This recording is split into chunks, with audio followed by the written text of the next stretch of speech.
नमस्कार दोस्तों, ई खबर में आपका स्वागत है। आज हम बात करेंगे भाइयों ने मिलकर की मारपीट, पीड़ित ने थाने में लगाई न्याय की गुहार। ग्राम भदेदू, थाना सरधुआ, जनपद पिबिट की घटना। ग्राम भदेदू निवासी दिनेश मिश्रा ने अपने सगे भाइयों ज्ञान प्रकाश उर्फ नाथू, नंदू और दो बहनें हैं जिनकी शादी हो चुकी है। मेरे पिता का नाम इंद्रनारायण मिश्रा है। दिनेश मिश्रा ने अपने सगे भाइयों पर जबरन जमीन पर कब्जा कर मकान बनाने और जानलेवा हमला करने का आरोप लगाया है। पीड़ित के अनुसार जब उसने विरोध किया तो तीनों ने मिलकर उस पर लोहे की भारी फरसी से हमला कर दिया, जो सिर पर लगने ही वाला था, पर वह बाल बाल बच गया। किसी तरह जान बचाकर दिनेश मिश्रा थाना सरधुआ पहुंचे और लिखित शिकायत दर्ज करवाई। उन्होंने मांग की है कि आरोपियों पर सख्त कानूनी कार्रवाई की जाए और अवैध निर्माण कार्य को तुरंत रोका जाए। साथ ही अपनी जान माल की सुरक्षा की भी गुहार लगाई है। सचिव और प्रधान की लापरवाही से बेघर दिनेश मिश्रा दर दर की ठोकरें खाने को मजबूर। दिनेश मिश्रा ने जिलाधिकारी राजापुर, चित्रकूट को भेजे शिकायती पत्र में गांव के सचिव और प्रधान की घोर लापरवाही का आरोप लगाया है। उनका कहना है कि 40 सालों से वे जीवन की मूलभूत सुविधाओं से वंचित हैं। न आवास मिला, न कोई सरकारी सहायता। उन्होंने बताया कि बचपन में 12 साल की उम्र से ही परदेश में रहकर मेहनत की, लेकिन भाइयों ने कभी पढ़ाया लिखाया नहीं, न ही साथ दिया। अब जब वे घर लौटे हैं तो भाइयों ने खर्च देना बंद कर दिया और उन्हें बेसहारा घोषित कर दिया। दिनेश मिश्रा ने रोते हुए कहा, अब कहते हैं कि तू अनाथ है। अगर मैं अनाथ होता तो कभी तो किसी ने पूछा होता।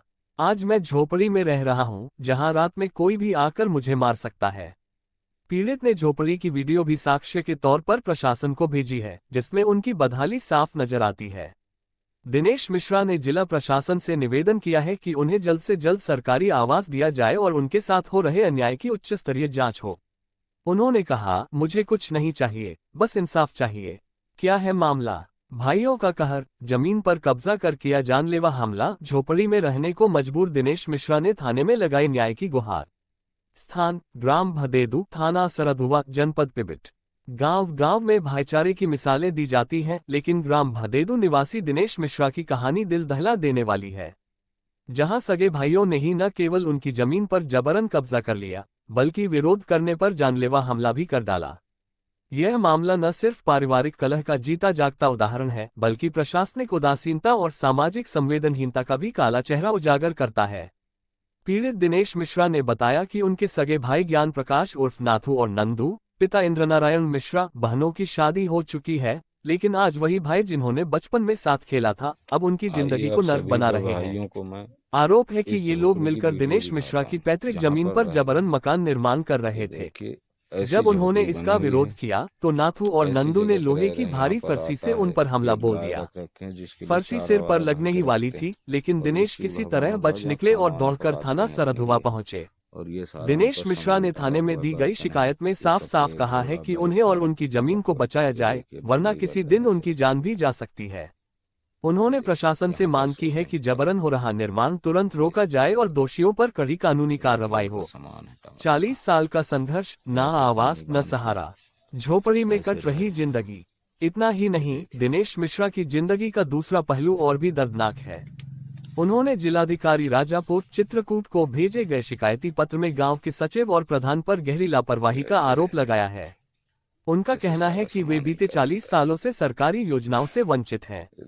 न उन्हें प्रधानमंत्री आवास योजना के तहत कोई छत मिली, न राशन की पक्की व्यवस्था।